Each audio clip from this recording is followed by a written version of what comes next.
തൃശൂർ കൊടുങ്ങല്ലൂരിൽ മരം വീണ് സ്കൂട്ടർ യാത്രികൻ മരിച്ചു. കരുമാത്ര ബ്ലാഹയിൽ ഇല്ലം മണികണ്ഠനാണ് മരിച്ചത്. ഷഹബാസ് അഹമ്മദ് തന്നെയാണ് വിവരങ്ങളുമായി നമ്മളോടൊപ്പം ചേരുന്നത്. ഷഹബാസ്, മറ്റൊരു അപകടവുമായി ബന്ധപ്പെട്ടൊരു ജീവനഷ്ടം ഉണ്ടായിരിക്കുന്നു. എവിടെയാണ് ഈ അപകടമുണ്ടായത്? എന്താണ് വിവരങ്ങൾ?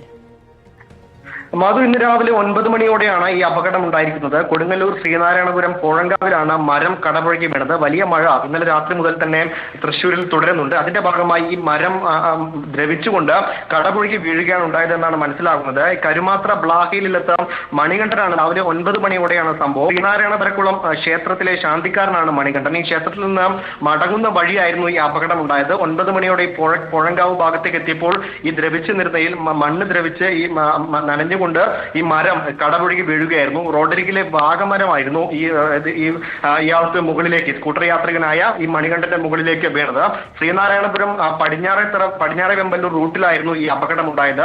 ഈ അപകടത്തെ തുടർന്ന് റോഡിൽ വലിയ ഗതാഗത തടസ്സം ഉണ്ടായിരുന്നു. പിന്നീട് ഫയർഫോഴ്സ് അടക്കം എത്തിയാണ് ഈ മരം മുറിച്ചു മാറ്റി റോഡിലെ ഗതാഗതം പുനഃസ്ഥാപിച്ചത്. എന്തായാലും ഈ മരം നൽകിയത്. മരം വീണ് സ്കൂട്ടർ യാത്രികൻ മരിച്ചു.